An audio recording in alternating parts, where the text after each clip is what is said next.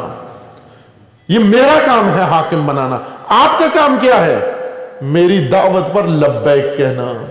یہ کہنا کہ ہم نے آپ کی بات سن لی، ہم نے آپ کی بات مان لی. عزیز من، اب توجہ کریں آپ کہ رسول اللہ نے لوگوں کو دعوت خدا دی.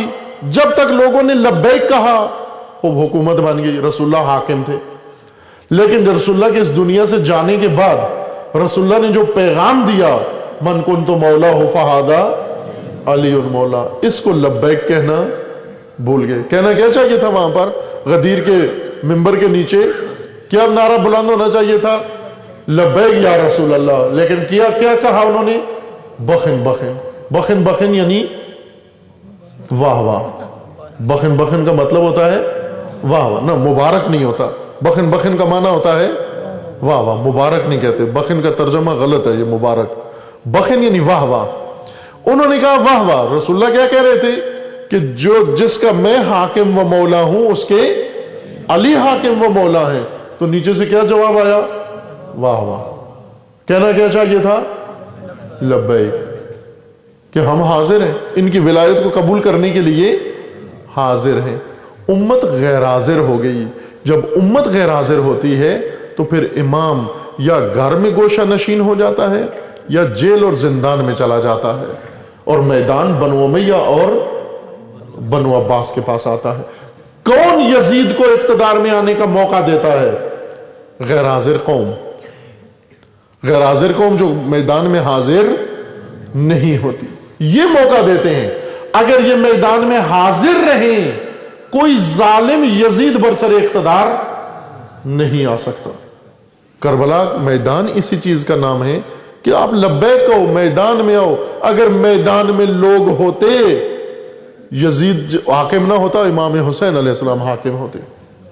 اگر لوگ میدان میں حاضر ہوتے، امام حسن حاکم ہوتے، امیر المومنین حاکم ہوتے، اوصیاء رسول اللہ حاکم ہوتے. لیکن چونکہ قوم میدان سے غیر حاضر ہوگی، ودا، ان کو ودا کہہ دیا، اور جن میدانوں میں انہیں حاضر نہیں ہونا چاہیے ان میدانوں میں حاضر ہو جاتے. ابھی توجہ کریں آپ کہ ایک طرف سے ہمیں دعوت خدا ہے، دعوت الہی ہے کہ لبیک کہو اللہ کی دعوت پر، رسول اللہ کی دعوت پر، اور ایک طرف سے ہمیں ابھی یہ ووٹوں کے گدھا بلائیں گے کہ آپ بھی حاضر ہو جاؤ. ابھی پارٹیوں میں بلا رہے ہیں، پھر ہمیں الیکشن پول میں بلائیں گے، الیکشن باکس میں بلائیں گے کہ آپ آؤ یہاں پر ووٹیں ڈال. ہم کس طرح لائنیں بنا کر کھڑے ہو جائیں گے، عورتیں اور مرد سب کے سب ان کی دعوت پر لبیک کہیں گے. یہ دعوت پر لبیک کہنا، ان کی دعوت پر لبیک کہنا، اللہ کی دعوت کو ٹھکرانا ہے، اللہ کی دعوت کو جھٹلانا ہے، تکذیب دعوت خدا ہے. یہ راہ ہے جو ہم نے اس ملک کے اندر طے کیا ہے کہ یہ ملک آج بجلی نہیں ہے، گیس نہیں ہے، ضروریات زندگی نہیں ہے، CNG نہیں ہے، اور کچھ بھی نہیں ہے. کدھر گیا یہ سب کچھ؟ زرعی ملک کے اندر مثلا زرعی پیداوار نہیں ہے، کدھر گیا؟ کون کھا گیا اس کو؟ کون کھا گیا؟ یہی لوگ، یہی گدھا، یہ ووٹوں کے گدھا جن کے پیٹ نہیں بھرتے، کبھی بھی نہیں بھرتے. مظلوموں کا مال بھی کھا گئے، غریبوں کا مال بھی کھا گئے، عوام کا مال بھی کھا گئے. بیرون ملک انہوں نے سب کچھ ثروت اپنی منتقل کر دی، لیکن پھر بھی ان کا پیٹ نہیں بھرتا. کھا گئے، ضروریات زندگی بھی آپ سے چھین لی انہوں نے. لیکن پھر جب ہمیں بلاتے ہیں پھر بھی ہم ان کے صندوقوں کے پیچھے، ہم ان کے ووٹ باکس کے پیچھے حاضر ہیں.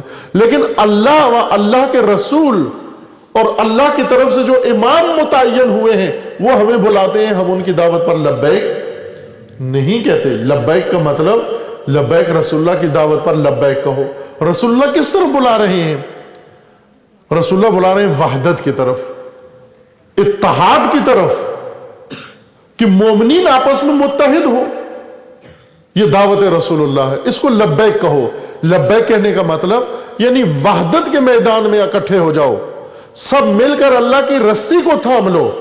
توجہ کریں، ابھی سیاسی گٹھ جوڑ گاؤں میں بھی ہو رہے ہیں، شہروں میں بھی ہو رہے ہیں، ملک پورے میں سیاسی گٹھ جوڑ ہو رہے ہیں، سیاسی پارٹیاں آپس میں مذاکرات کر رہی ہیں، ایک دوسرے کو تول رہے ہیں کہ ایسے کے ساتھ ملوں کہ میں اس کو دھوکہ دے دوں، وہ مجھے دھوکہ نہ دے سکے۔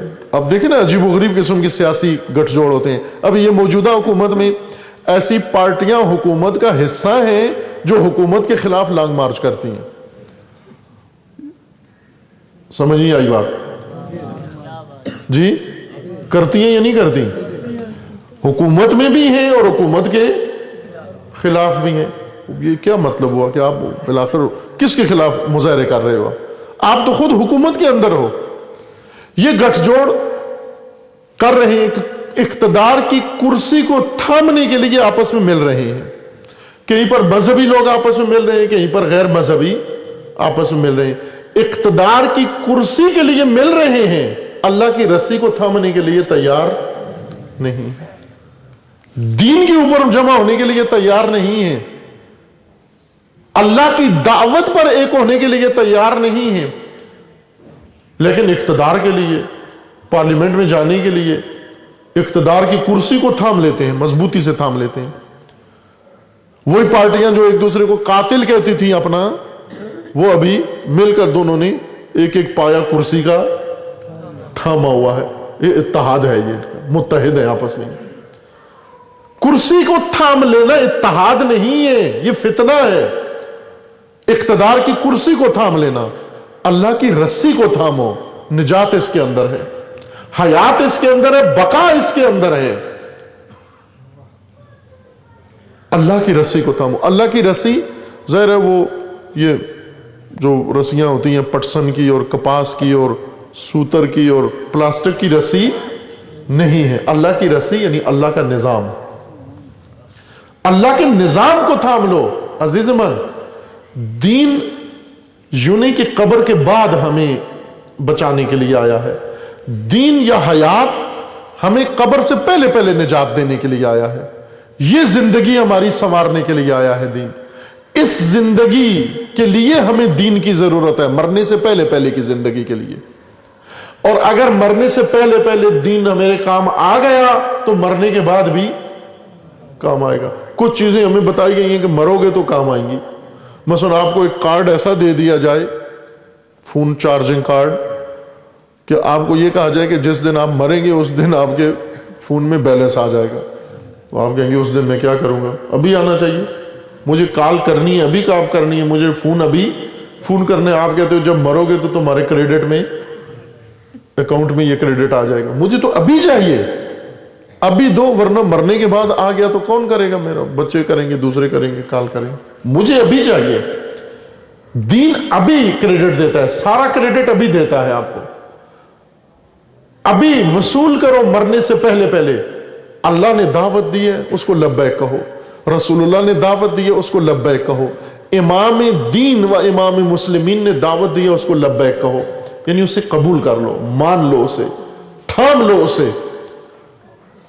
کب لبیک چھوڑ دیتے ہیں ہم، اللہ کو لبیک نہیں کہتے؟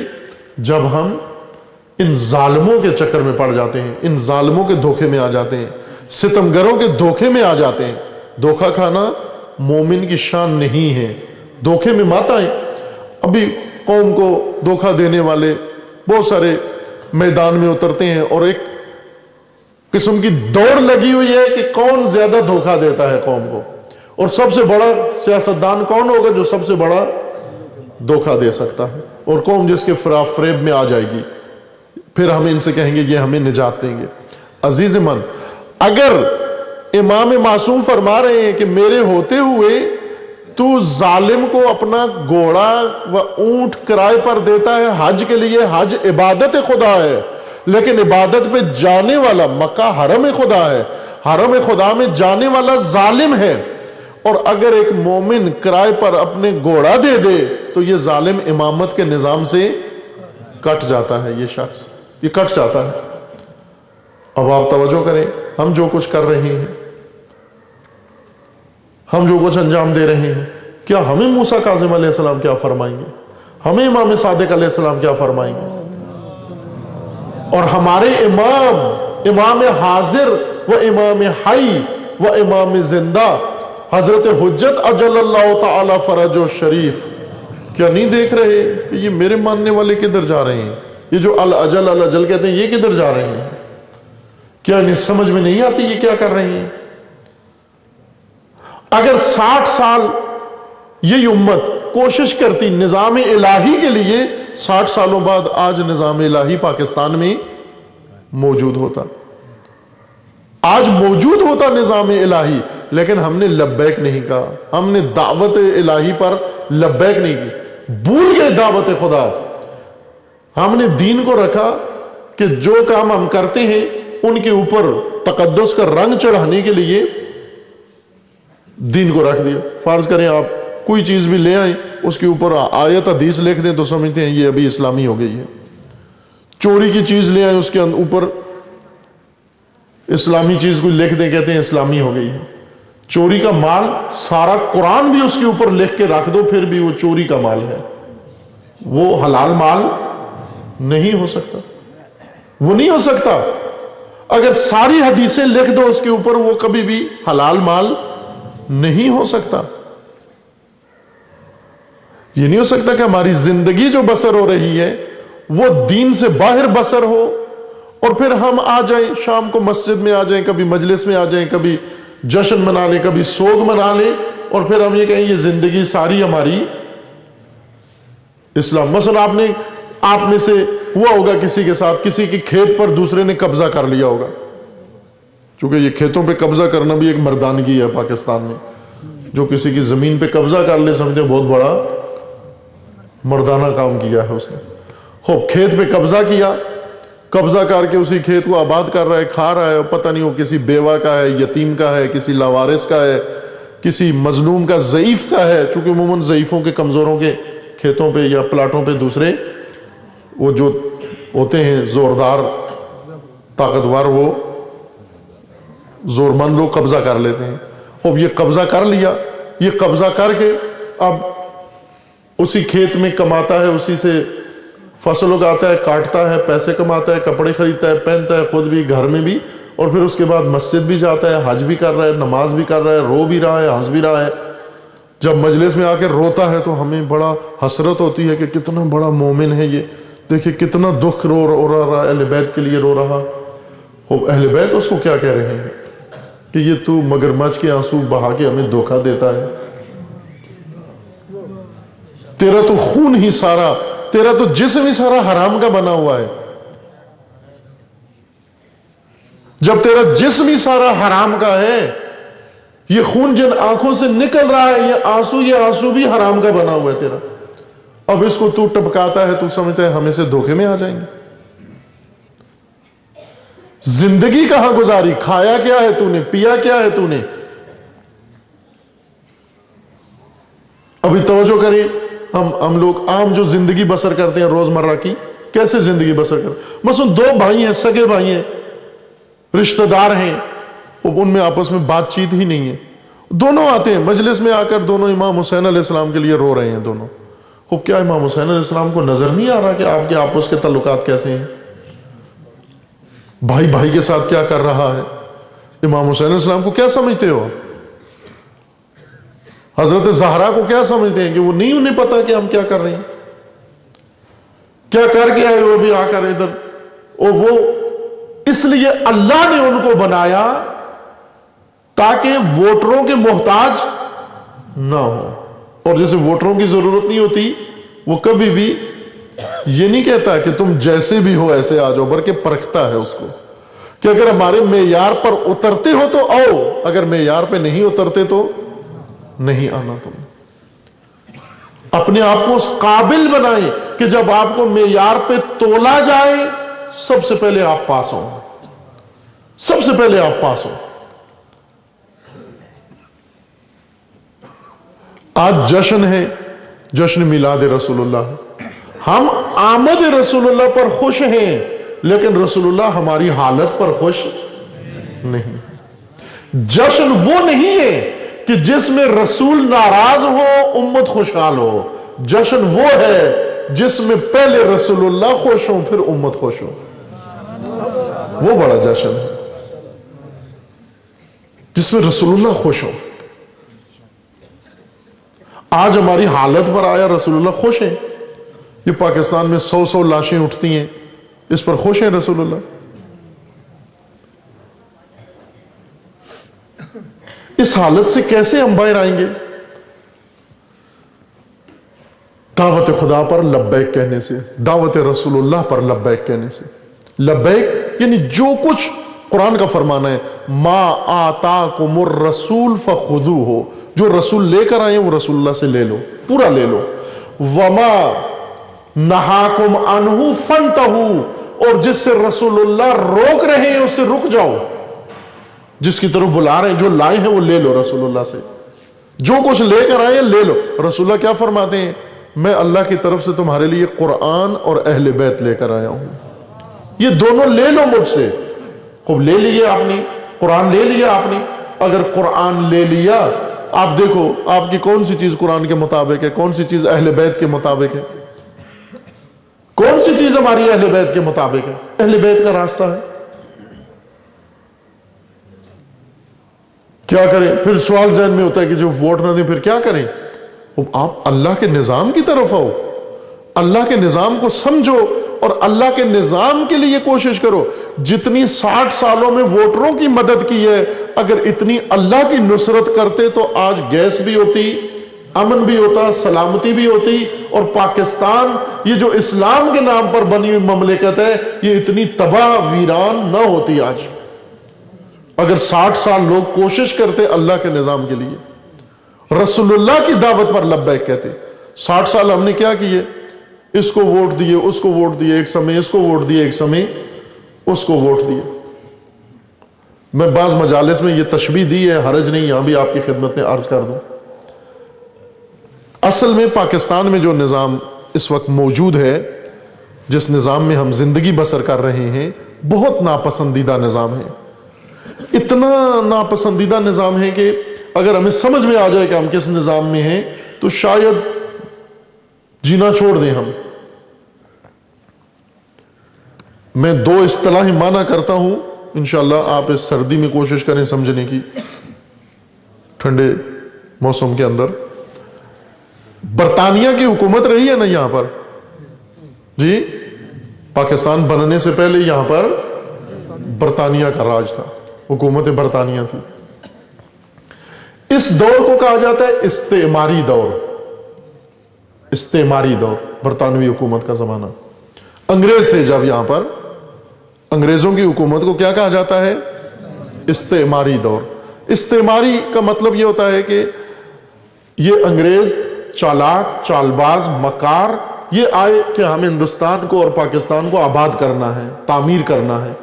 تعمیر کا دھوکہ دے کر کیا کیا؟ لوٹ کر لے گئے۔ آج برطانیہ کے اندر مال و دولت ہے، یہ ساری ہندوستان کی لوٹی ہوئی دولت ہے، سب کچھ یہاں سے لوٹ کر لے گئے۔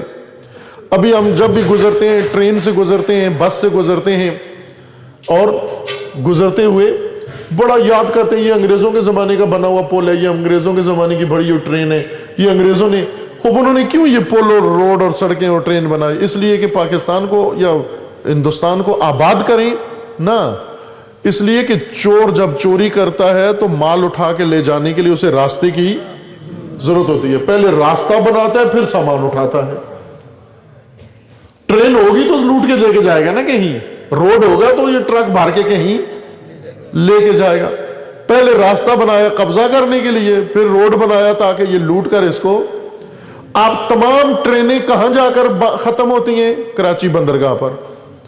خوب کیوں؟ کراچی بندرگاہ میں تو لوگ نہیں رہتے سمندر میں، ساری ٹرینیں، آپ پاکستان کا نقشہ ٹرین کا دیکھیں، ساری ٹرین کی پٹڑیاں کہاں جا ملتی ہیں؟ کراچی بندرگاہ پر، جہاں جہاں سے بھی ٹرین نکلتی ہے۔ وہ کراچی بندرگاہ پر ٹرین کا کیا کام ہے؟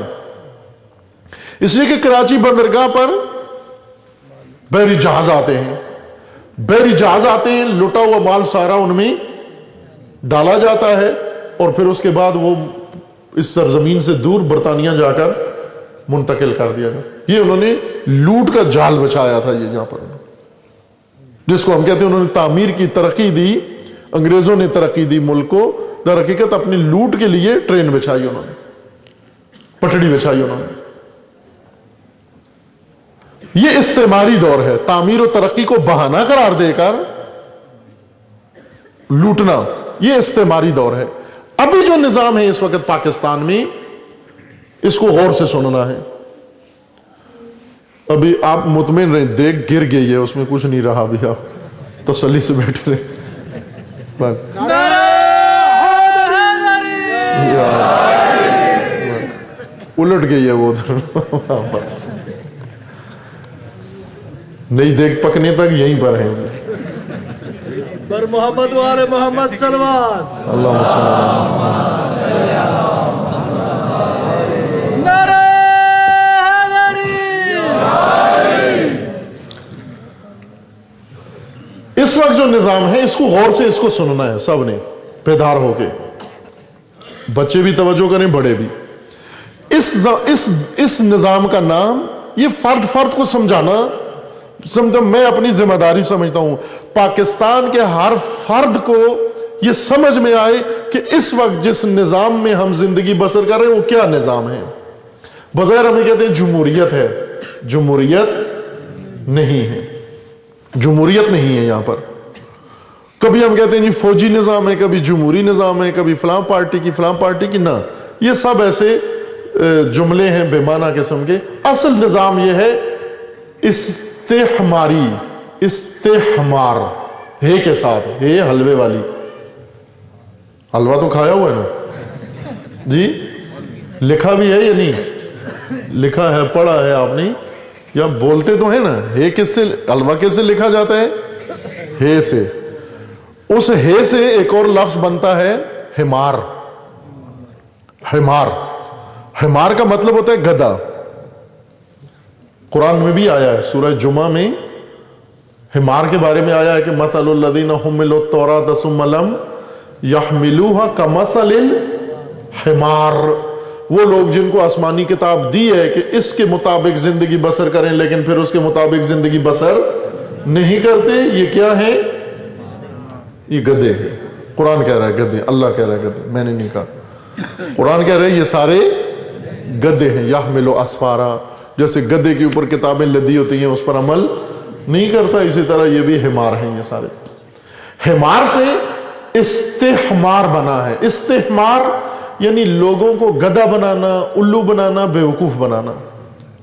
یہ استحماری نظام ہے، بیوقوف بنانا کسی کو. خوب یہ کام ہم دیکھتے ہیں گاؤں میں بھی، ہر جگہ پر، گھر میں بھی ہوتا ہے. بعض اوقات کوئی تھوڑا سا سادہ قسم کا آدمی ہوتا ہے، سارے مل کر اسے بیوقوف بناتے ہیں.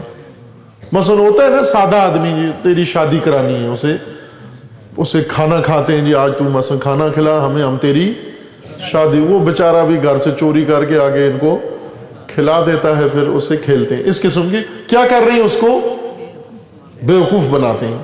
یا شاید کوئی اور لفظ استعمال ہوتا اس کے لیے. کسی کو، سادہ آدمی کو بیوقوف بنانے کو کیا کہتے ہیں جی؟ بیوقوف. بیوقوف بنانا، الو بنانا. الو بنانا زیادہ میرے خیال میں رائج ہے. سمجھتے ہیں الو بنانا کس کو کہتے ہیں؟ کہتے ہیں فلاں کو الو بنایا اس نے. یا آپ کو کہتے ہیں تم مجھے الو بنا رہے ہو، تم مجھے. الو بنانا یعنی بیوقوف بنانا، اس کی سادگی سے فائدہ اٹھا لینا. پاکستان میں جو کچھ نظام ہے، سیاسی نظام، یہ استحماری نظام ہے. استحماری نظام، تلفظ کریں اس کا، زبانوں پہ چڑھ جانا چاہیے. ہاں، استحماری نظام یعنی جب حکمران، سیاستدان، وڈیرے، دوسرے تیسرے سب مل کر قوم کو بیوقوف بنا رہے ہیں، قوم کو الو بنانا. اس کو کہتے ہیں گدھا بنانا، یعنی قوم کو گدھا بنانا. ظاہر ہے جب کسی کو گدھا بنایا جاتا ہے تو پھر اس پر سواری بھی لی جاتی ہے. گدھوں پر سواری لی جاتی ہے نا. یہ بعض گھروں میں ہوتا ہے، چھوٹا بچہ ضد کرتا ہے، بابا اس کو کہتا ہے تو ادھر کیا بن، میرے لیے گھوڑا بن. اب وہ احترام والا لفظ ہے نا، گھوڑا. گھوڑا بننے میں کوئی حرج نہیں ہے. بعض بن جاتے ہیں گھوڑا، بچوں کو اپنی پیٹھ پر بٹھا کر اور ہاتھ پاؤں زانوؤں کے ذریعے سے چلتے ہیں. وہ کیا کہتے ہیں؟ یہ گھوڑا ہے.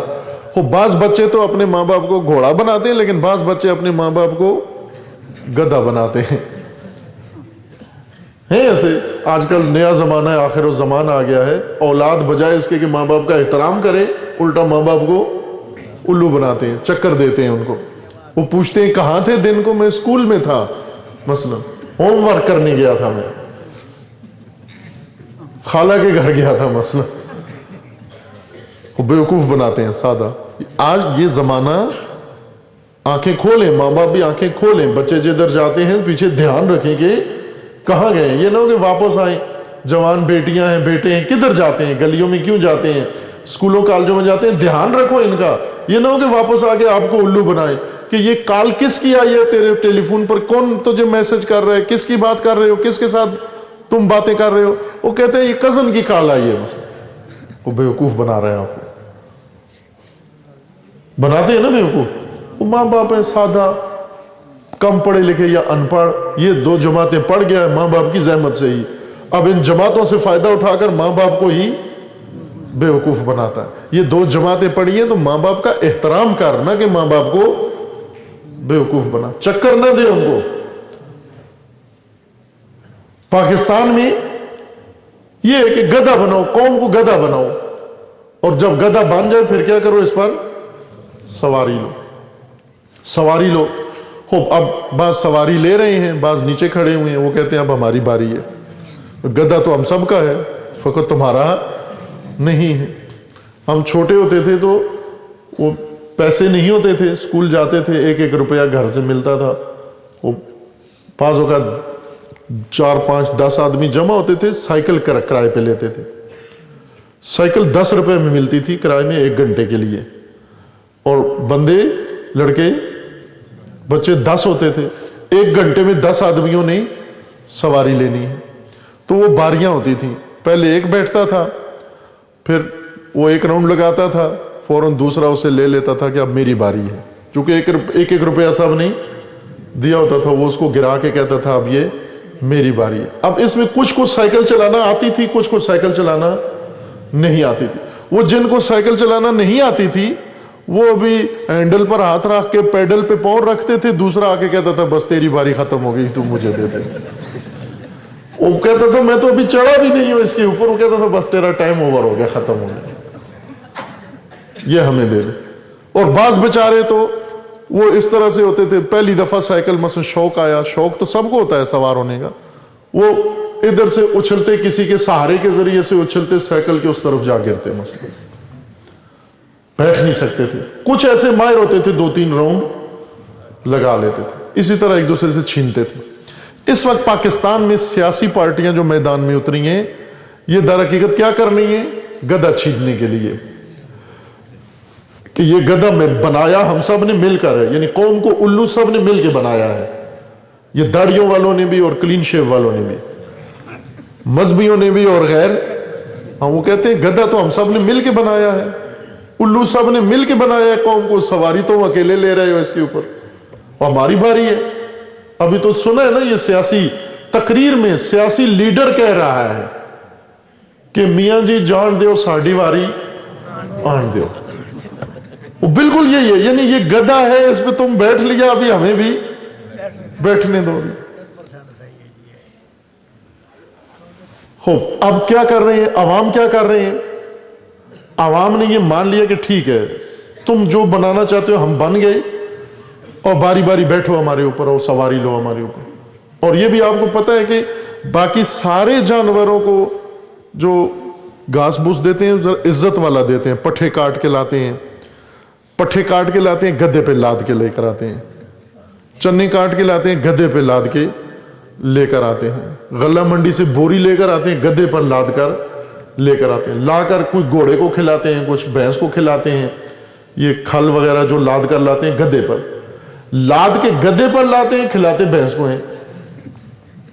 آخر کھل کا ایک ٹکڑا اس بیچارے گدھے کو بھی دے دو, تو یہ بھی ذائقہ تو چکھ لے کہ کھل ہوتی کیسے ہے جو میں لاد کے لے کر روز آتا ہوں اٹھا کے. اس کو ایک دن ایک چنے کا دانا ہی دے دو کہ دھاڑ سے چبا کے چکھ تو لے کہ چنا ہوتا کیسے ہے. پٹھوں کا ذائقہ تو اس کو پتہ چلے کہ یہ پٹھے کا ذائقہ کیا ہے. بیچارہ حسرت ہو گئی اس کو. کھلاتے کیا ہے, بھوسا. کام سب سے زیادہ لیتے ہیں, کھلاتے بھوسا کھلاتے ہیں, اس کے سامنے ریجیکٹ دوسرے جانوروں کا، یہ اس کے اوپر۔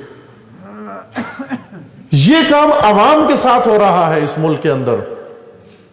اب یہ عوام بجلی نہیں ہے، دیکھ لیں آپ کے پاس کیا ہے اس وقت۔ بیوقوف کہتے ہیں ہم سب نے مل کے بنایا ہے، بعضوں نے ممبر پہ بیٹھ کے بیوقوف بنایا قوم کو، بعضوں نے اقتدار میں بیٹھ کے، بعضوں نے عدالت میں بیٹھ کے، بعضوں نے تھانے میں بیٹھ کے، بعضوں نے، سب نے مل کے بیوقوف بنایا ہے۔ باری باری اس پر ہم نے چڑھنا ہے، سواری لینی ہے اس پر۔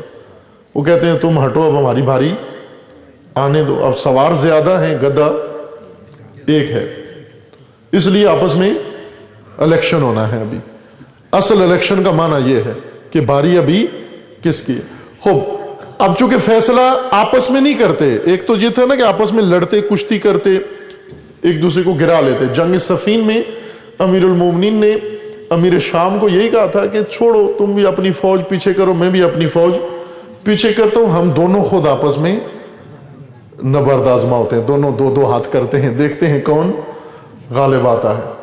وہ امیر شام کا ایک مشاور تھا، بہت چالاک سیاستدان، اس نے کہا کہ ٹھیک رائے دیتے ہیں، جو تم علی کے ساتھ لڑو۔ اس نے کہا مجھے پتہ ہے تیرے ذہن میں کیا ہے، تو مجھے مروانا چاہتا ہے، علی کے ہاتھوں تو مجھے مروانا چاہتا ہے۔ کہا نہیں، فوجیں لڑیں بہتر ہے، ہم دونوں نہیں لڑتے۔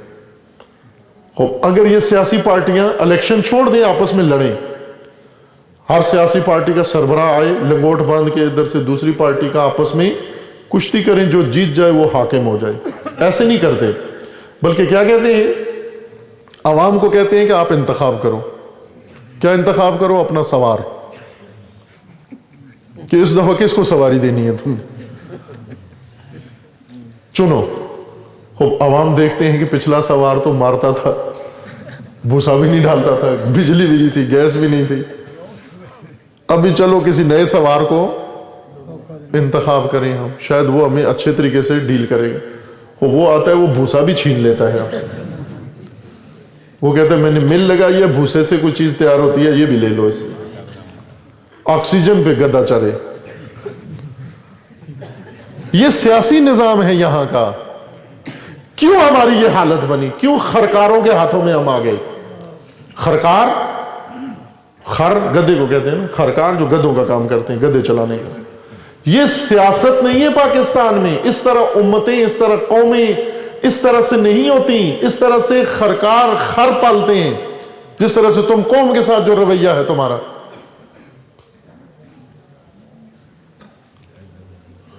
ملالہ ایک لڑکی ہے، اس کو زخمی کا پتہ نہیں ڈرامہ رچایا، اس کے آپریشن پہ آپریشن ہو رہے ہیں، روز یا سرخیاں آ رہی ہیں، 6 مہینوں سے ڈرامہ رچایا ہوا ہے۔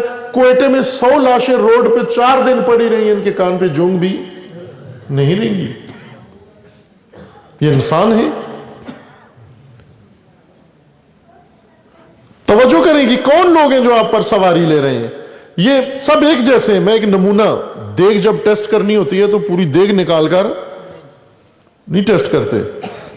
وہ ایک کوک تھا، وہ اس کو دیا کسی نے لا کر کے، گوشت پکاؤ، 1 کلو گوشت دیا کہ یہ پکا کے دو۔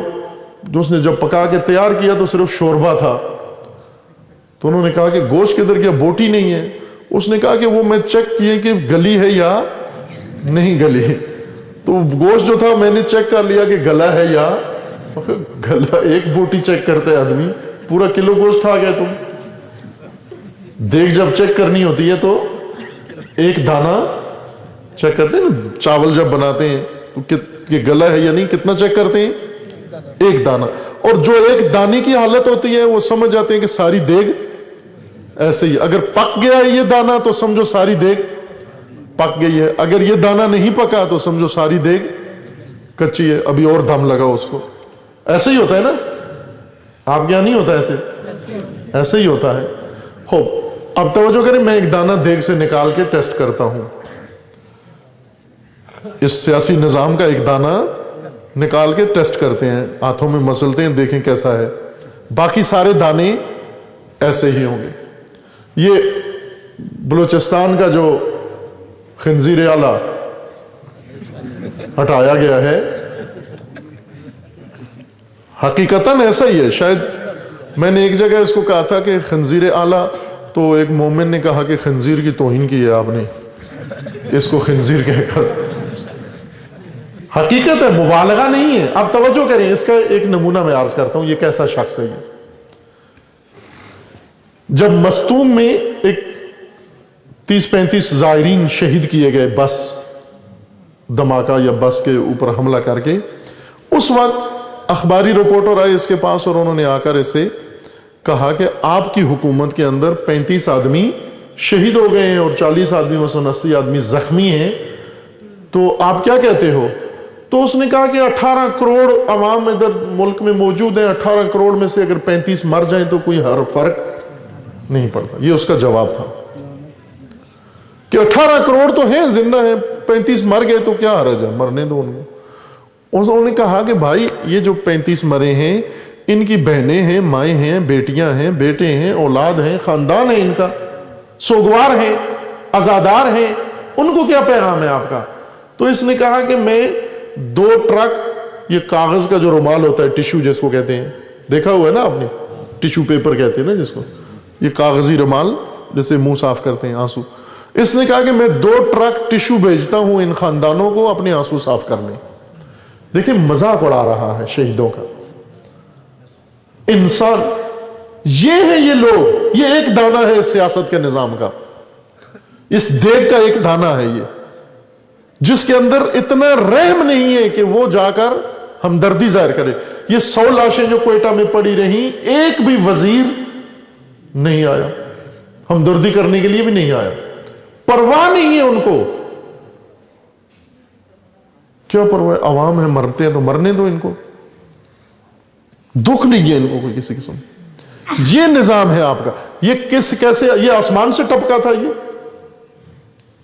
یہ خنزیر اعلیٰ یہ آسمان سے ٹپکا تھا؟ کہاں سے بنا؟ اقتدار میں کیسے آیا؟ آپ بتاتے جائیں نا کیسے آیا اقتدار میں. ووٹوں سے آیا نہیں. الیکشن ہوئے، ووٹ ڈالے. ووٹ کس نے ڈالے؟ جنہوں نے تو نہیں ڈالے، انہی پاکستانیوں نے ڈالے. انہی پاکستانیوں نے ووٹ ڈال کر اس جیسا بے ضمیر، اس جیسا جانور، اس جیسا خناس اس کو وزارت اعلیٰ تک پہنچایا. اور اس کی رائے یہ ہے عوام کے بارے میں کہ اگر یہ 35 مر گئے تو کیا حرج ہے، کیا فرق پڑتا ہے، 18 کروڑ عوام میں کوئی فرق نہیں پڑتا. یہ میرے اور آپ کے ووٹوں سے بنتے ہیں.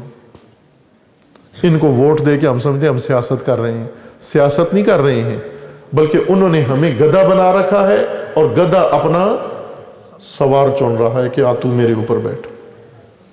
اور آج یہ خرکار عوام کا یہ حشر کر رہے ہیں. اس حالت سے نکلنا ہے عزیز من. رسول اللہ جس معاشرے کے اندر مبعوث ہوئے اس معاشرے میں گمراہی تھی، ضلالت مبین میں وہ لوگ ڈوبے ہوئے تھے. رسول اللہ نے نکالا اس ضلالت مبین سے اور انہیں بنایا وہ جس میں قرآن فرما رہے کنتم خیر امت، تم بہترین امت ہو جو لوگوں کے لیے بنائے گئے. پس رسول اللہ کا معجزہ ہے جاہلیت میں ڈوبے ہوئے لوگوں کو نکال کر بہترین امت بنانا. یہ رسول اللہ کا معجزہ ہے. وہ معجزہ آج پاکستان میں بھی دوبارہ تکرار ہو سکتا ہے کہ جس قوم کو ان سیاستدانوں نے، سب نے، اس میں کوئی استثناء نہیں ہے. آپ یہ نہ سمجھیں کہ کسی خاص پارٹی یا کسی خاص گروہ کی طرف اشارہ ہے، نہ، پورا سسٹم کی بات ہو رہی ہے. یہ جتنا نظام جو اقتدار میں بیٹھے ہیں، جو باہر بیٹھے ہیں، وہ اناڑی سوار یا بڑے ماہر سوار، سب کی بات ہو رہی ہے. سب در حقیقت قوم کو بے وقوف بنا کے، الو بنا کے اس پر سواری لینا چاہتے ہیں. الیکشن یعنی اپنے سوار انتخاب کرو. نجات کس میں ہے؟ نجات یہ نہیں ہے کہ تو اتر تو بیٹھ. اس طرح سے نجات نہیں ملے گی کہ گدھے سے یہ اترے یہ بیٹھے، یہ اترے یہ بیٹھے. ابھی تازہ دم کچھ آئے ہیں، شوق ہے جن کو گدھوں پہ بیٹھنے کا، وہ آتے ہیں جی ہمیں موقع دو، ہم اس پر سواری کرتے ہیں. اور لوگ خوش ہیں جی یہ آ جائے شاید ہمارے حالات بہتر ہو جائیں. کیسے بہتر ہو جائیں گے جب ان کی نگاہ ہی تمہارے بارے میں غلط ہے؟ وہ آپ کو انسان ہی نہیں سمجھتے. جواب کیا ہے ان کو؟ جواب رسول اللہ کی دعوت پہ لبیک ہے، اللہ کی دعوت پہ لبیک ہے. اللہ نے آپ کو انسان بنایا ہے اور اللہ نے آپ کو کہا ہے کہ مومن بنو. انسان میں نے بنایا ہے، مومن تم خود بنو. اور جب مومن بن جاؤ گے اور انسان بن جاؤ گے، انسانیت کا تقاضا یہ ہے کہ کسی کے سامنے بے وقوف مت بنو. اور اس وقت بنو گے کہ جب اللہ کا نظام تمہارے اوپر آ جائے گا. تم مرتبہ انسانیت پر ہو، مرتبہ ایمان پر فائز ہو، اپنا خیال رکھو. نہ کہو کہ جو یہ لوگ ہمیں جو بنانا چاہتے ہیں ہم بنتے جائیں. ان کے دھوکے میں مت آؤ. آج کوشش کرو، خداوند تبارک و تعالی چند سال میں آپ کو کامیابی دے گا. یہی بیداری ہے. امت کی بیداری در حقیقت رائے نجات ہے، نہ سواری. بیداری رائے نجات ہے، نہ امت پر سواری رائے نجات ہے. سواری مت دو کسی کو. بیداری کا مطلب یعنی امت کو اپنی حیثیت پتہ چل جائے کہ ہم کیا ہیں. ہم انسان ہیں، ہم مسلمان ہیں، ہم امت رسول اللہ ہیں، ہم بندگان خدا ہیں، ہم اشرف المخلوقات ہیں. انسان اشرف المخلوقات ہے، اور اشرف المخلوقات اشرف الانبیاء اس کی ہدایت کے لیے آئے ہیں. کس لیے آئے؟ تاکہ انہیں کوئی گدھا بنا کر ان پر سواری نہ لے. اشرف الانبیاء کس لیے آئے؟ تاکہ اس اشرف المخلوقات کو اس اشرف مقام تک پہنچائیں. اس مقام تک ہم نے پہنچنا ہے، اور اس مقام تک پہنچانے کے لیے، اس ملت کو جگانے کے لیے، اس ملت کو بیدار کرنے کے لیے ضرورت ہے کس کی؟ جو بیداری کا پرچم اٹھائے. آپ مشق کی ہوئی ہے آپ نے علم اٹھانے کی، علم بردار ہے، علمدار ہے. یہ علم کس لیے اٹھانے کی مشق کی گئی ہے؟ اس لیے کرائی گئی ہے کہ جب امتوں کی نجات کے لیے کوئی کام شروع ہوتا ہے تو کچھ لوگ علم اٹھائیں آگے. چونکہ جب علم اٹھتا ہے آگے آگے چلتا ہے، لوگ پیچھے آنا شروع ہو جاتے ہیں. سواری لینے والے بہت ہیں. ہم نے سواری نہیں لینی اس قوم پر، قوم کی شان کو بڑھانا ہے. یہ مسلمان ہیں، ان کا جو احترام، ان کی جو حرمت قرآن نے و رسول اللہ نے بیان کی ہے، اس احترام تک اس قوم کو پہنچنا ہے. اور جب یہ قوم اس احترام تک پہنچ جائے اس وقت کوئی اس کی بے حرمتی نہیں کر سکتا. آج دیکھیں کتنی شرم کی بات ہے کہ ربیع الاول میلاد رسول اللہ کا مہینہ، اور میلاد رسول اللہ میں وہی رسوماتی میلاد ہو رہی ہے، اور جو رسول اللہ کی بے حرمتی ہوئی ہے اس کی طرف کسی کی توجہ نہیں. 12 ربیع الاول بھی گزر گیا، 17 ربیع الاول بھی گزر گیا. پاکستان میں رسوماتی سوگ، رسوماتی جشن منا دیے گئے، رسمیں ختم ہو گئیں، ربیع الاول گزر گیا. توہین اپنی جگہ پر پڑی ہوئی ہے، توہین کرنے والا اپنی جگہ پر بیٹھا ہوا ہے. بے حرمتی کیوں؟ رسول اللہ کی بے حرمتی ہم نے آج قبول کر لی، مان لی. یہ مان لیا ہے. امت کا چپ رہنا یعنی رسول اللہ کی بے حرمتی پہ راضی ہو گئی ہے امت. معاذ اللہ، کوئی اور راضی ہوتا ہے تو ہو جائے، لیکن مسلمان و مومن کبھی راضی نہیں ہو سکتا. ہم کیوں یہاں ٹھنڈی رات کو بیٹھے ہوئے ہیں؟ یہ اعلان کرنے کے لیے کہ ہم اس بے حرمتی پر راضی نہیں ہیں، اور جو بے حرمتی پر چپ ہے وہ بے حرمتی کرنے والوں کے ساتھ شامل ہے. وہ بے احترام. تکبیر، نعرہ رسالت، لبیک یا رسول اللہ، لبیک یا رسول اللہ، لبیک یا رسول اللہ، لبیک یا رسول اللہ، لبیک یا رسول اللہ، لبیک یا رسول اللہ. آپ یہ گمان نہ کریں کہ ہم تو ایک گاؤں میں رہتے ہیں، یہاں پر رہ کر ہماری بیداری یا ہمارے اس بات کا کیا اثر ہوتا ہے. نہ عزیز من، کبھی ایک گاؤں میں رہتے ہوئے لوگوں ایک ندا اٹھاتے ہیں اور وہ آواز اتنی خدا کو پسند ہوتی ہے کہ خدا اس آواز کو پوری دنیا تک پہنچا دیتا ہے. آپ کے گاؤں سے اٹھی ہوئی آواز پوری دنیا تک پہنچ سکتی ہے. آپ نے اپنا شعار یہی بنانا ہے کہ ہم نے سواری نہیں دینی، ہم نے بیدار ہونا ہے. اور جب انشاءاللہ یہ مسلمان، یہ امتی رسول اللہ کا بیدار ہو جائے، اپنی بھی بے حرمتی برداشت نہیں کرے گا. جو بھی اس کو الو بناتا ہے اسے کہے کہ یہ میری بے احترامی ہو رہی ہے. اگر ہم بیدار ہوں تو یقین جان لیں، یہ میڈیا پر جو آپ سنتے ہو یہ سب کی سب توہین ہے قوم کی، لیکن ہمیں احساس نہیں ہوتا. کیوں نہیں ہوتا؟ چونکہ انہوں نے ہمیں بیوقوف بنایا، ہم بیوقوف بن گئے معاذ اللہ. اس سے نکلنا ہے. یہ تاثر، یہ پیغام ساری دنیا کو دینا ہے کہ یہ ملت بیوقوف نہیں ہے، یہ ہوشیار ملت ہے، یہ بیدار ملت ہے، یہ آگاہ ملت ہے، یہ قابل احترام و واجب الاحترام ملت ہے. اور اس کی حرمت رسول اللہ کی حرمت کے اندر موجود ہے. اگر مقدسات کی حرمت محفوظ رہی، ہماری حرمت بھی محفوظ رہے گی۔ اب کس طرح دشمن کو جرأت ہوئی رسول اللہ کی بے حرمتی کرنے کی؟ چونکہ امت اپنی بے حرمتی پر خاموش رہی، وہ آگے بڑھتا رہا، بڑھتے بڑھتے مقدس ترین ہستی کی اس نے بے حرمتی کی ہے۔ اس بے حرمتی کا جواب بیداری ہے، احساس حرمت و احساس احترام ہے۔ احترام، حرمت یعنی احترام، عربی زبان میں حرمت احترام کو کہتے ہیں۔ احترام، یہ رسول اللہ کا احترام اور یہ ملت رسول کا احترام، یہ دنیا کو ثابت کرنا ہے آپ نے، یہ منوانا ہے ان سے کہ ہم وہ نہیں ہیں جو تم ہمیں سمجھ رہے ہو۔ بس اوقات ہوتا ہے ہم دیکھتے ہیں ایک آدمی عزت کے ساتھ گفتگو کر رہا ہے، کہتا ہے جا بھائی کسی اور کو بیوقوف بنا، مجھے بیوقوف مت بنا۔ کہتے ہیں نا آپ، جب کوئی آپ کو بیوقوف بنانا رہا ہوتا ہے تو آپ کیا جواب دیتے ہیں؟ جاؤ کسی اور کو بیوقوف بناؤ، مجھے بیوقوف نہ بناؤ، میں بیوقوف نہیں ہوں۔ یہی جواب ہم نے دینا ہے ان خرکاروں کو اور خرسواروں کو کہ جاؤ کسی اور کو بیوقوف بناؤ، یہ ملت بیوقوف نہیں بنتی، اس کی بے حرمتی نہ کرو۔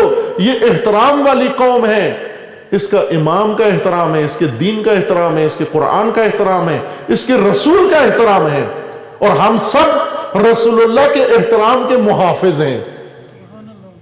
ہم سب دین کے احترام کے محافظ ہیں، چونکہ ہم سب کے سب عاشورائی و کربلائی ہیں۔ وہ عاشورہ و کربلا یعنی دین کی حرمت کو بچانا ہے، مقدسات کی حرمت کو بچانا ہے۔ رسمیں ادا نہ کریں، نہ جشن میں نہ سوگ میں، اور رسمیں ختم کر کے ہم گھر چلے جائیں، پھر نہ، سوگ و جشن دونوں بتاتے ہیں کہ جہاں بے حرمتی ہوتی ہے وہاں بے حرمت بچانے والے و احترام بچانے والے بھی میدان میں موجود ہوں۔ یہی لبیک ہے۔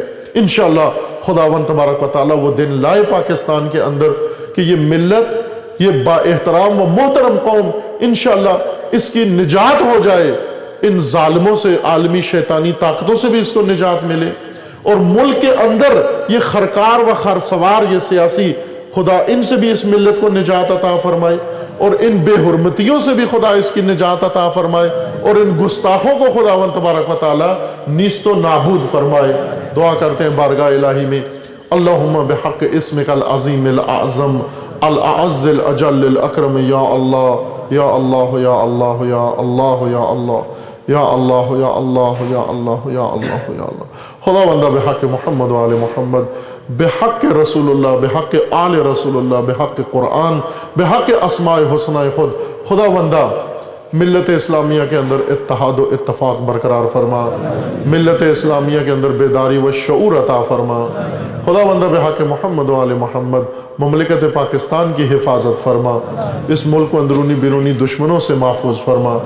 خداوندہ اس ملک کے اندر امن و امان قائم فرما، اس ملت پاکستان کو آزادی و نجات عطا فرما۔